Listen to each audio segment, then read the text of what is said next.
Assalamu alaikum everyone. How are you? So today, currently I'm in Turkey, Manisha, the city where I'm going to live. But how do I reach here? What is my purpose? The place is very good, very beautiful, and very peaceful as well. So uh, this is my first vlog. I'm a bit nervous and I'm not used to it. That's why I'm a bit nervous. So আজকে আমি এখানে কেন এসেছি, কি করব না করব, A to Z আমার চ্যানেলে আপনারা পাবেন ইনশাল্লাহ। বাট তার আগে এটা আমি ইন্ট্রো শুট করতেছি টার্কিতে। তার আগে আমি এখানে কিভাবে পৌঁছালাম, আমার এয়ারপোর্টের জার্নি এক্সপিরিয়েন্স সবই আপনাদের শেয়ার করবো। সেটার জন্য আপনারা রেডি থাকেন আর দেখতে থাকেন আমাদের ব্লগ। ধন্যবাদ।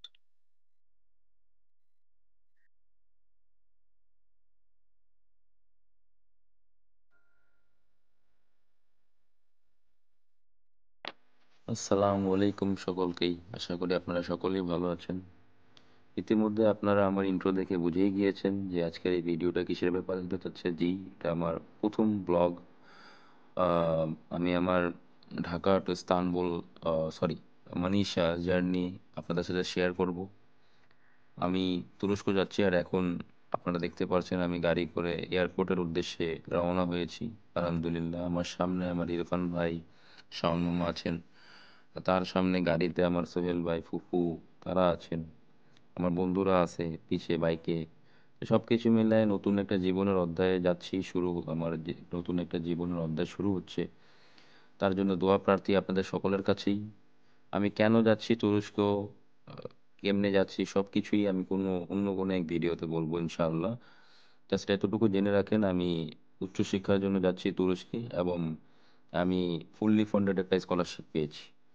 কেমনে পেয়েছি, কি আসল বিষয়, সবই নতুন কোনো একটা ভিডিওতে কথা হবে আপনাদের সাথে। ইতিমধ্যে দেখতেছেন আমি চলে এসেছি এয়ারপোর্টের এন্ট্রেন্সে। আর এই ভিডিও আমার রাজ বন্ধু করে দিছিল। আমি সবাইকে লাস্ট গুড বাই বলতেছিলাম, সবাই ওই সময় অনেক ইমোশনাল ছিল। আমার কাছে অনেক খারাপ লাগতেছিল, বাট কিছু করার নেই, এটাই জীবন। এই তো। এরপর এন্ট্রি হয়ে গেল, চেক ইন হয়ে গেল, ইমিগ্রেশন হয়ে গেল, সব শেষ। এখন আমি যাচ্ছি প্লেনের উদ্দেশ্যে। এই বসে আছি বোর্ডিং এর জন্য।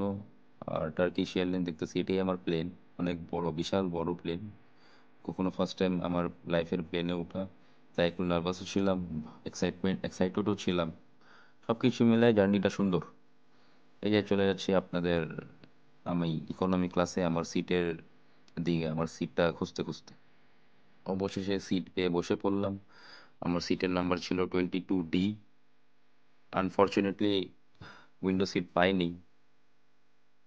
এই আমার ফেভারিট 3 ইডিয়টস মুভি দেখতে দেখতে টাইম পার করতেছিলাম। সকাল 6টা 40-এ আমার ফ্লাইট, 3টা 40-এ সেটা ল্যান্ড করবে। অলমোস্ট 6-3-9 ঘন্টার একটা ফ্লাইট ছিল। এরপর একটু ব্লগারদের মতো আমি একটু বাথরুমে গিয়া ভিডিও করলাম আর কি। আহ, এটা না করলে মনে হয় না ব্লগ হবে আমার কমপ্লিট। যাই হোক, এই তো। অনেক ছোট, অনেক কোজি একটা বাথরুম, বাট ভালো। এই যে এটা একটা ওয়ার্স্ট পার্ট। আমি জানতাম যে ব্লগাররা মিথ্যা বলতো, বাট আসলেই খাবার একদম বাজে। চলে এসেছি ইস্তানবুল এয়ারপোর্ট, অনেক সুন্দর, অনেক বড়।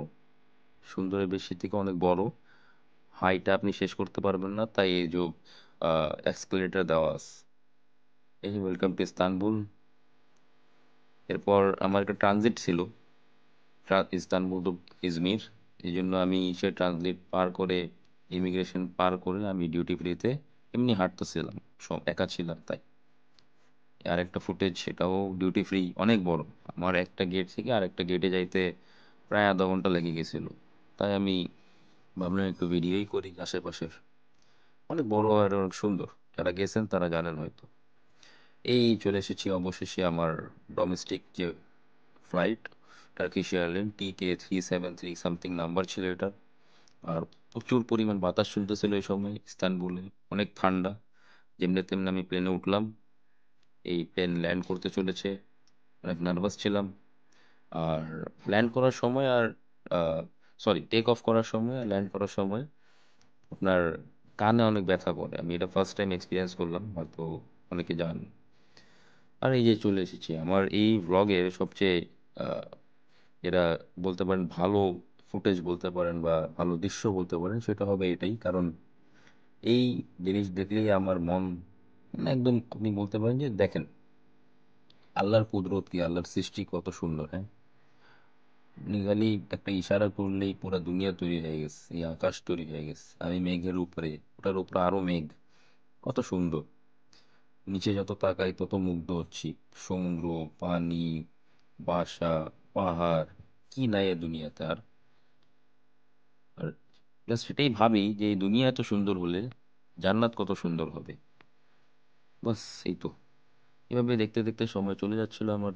আমি ট্রেনে আসি, সময় কাটাচ্ছি, ছবি দেখছিলাম, এভাবেই চলছিল আমার জীবন। So this is the thing. 46 মিনিটের ফ্লাইট, একটু পরেই মেবি ল্যান্ড করে ফেলবো আমরা। এই যে ভিউ দেখেন, আরেকটা ভিউ। এই মাউন্টেনের নাম আমি একজন থেকে জিজ্ঞেস করেছিলাম, বাট আমার সঠিক মনে নাই। অনেক সুন্দর, অনেক উঁচা পাহাড়, অনেক সুন্দর। ওই সময় মেবি আমরা 12,000 ফিট উঁচাই ছিলাম, তাও দেখেন কত ভালো ভালো লাগতেছে। এই যে চলে এসেছি আজমির এয়ারপোর্টে। আজমির এয়ারপোর্ট অনেক বড়, কিন্তু একদম খালি। আমি ভয় পেয়ে গেছিলাম। এরপর বাইরের আর কোনো ভিডিও নিতে পারি নাই। দিস ইজ ডাইরেক্টলি আমার ওয়াইটিভি টিম থেকে একজন আসছিলেন রিপ্রেজেন্টেটিভ আমাকে পিক করতে। এয়ারপোর্ট থেকে ডর্মে যাওয়ার জন্য 1.5 ঘন্টা লাগে। উঠেই আমি ডর্মের উদ্দেশ্যে রওনা দিলাম। ভিউ দেখতে দেখতে যাচ্ছি। গাড়িতে রেডিও বাজতেছিল, অবশ্যই টার্কিশ ভাষাতে, যেটা আমি বুঝি না। তাই আমি যাচ্ছি বাস নিজের ভিউ দেখতে দেখতে চলে যাচ্ছি আর কি। এই যে চলে এসেছি আমার ডর্মে। এটা আমার ডর্ম। অনেক, সরি, এই হলুদ কালার এই বিল্ডিং আমার ডর্ম। এটা অনেক সুন্দর। ডর্মের ট্যুর অন্য কোনো দিন দিব, অন্য কোনো ভিডিওতে। আজকের জন্য এতটুকুই। সবাই ভালো থাকবেন, সুস্থ থাকবেন। আসসালামু আলাইকুম।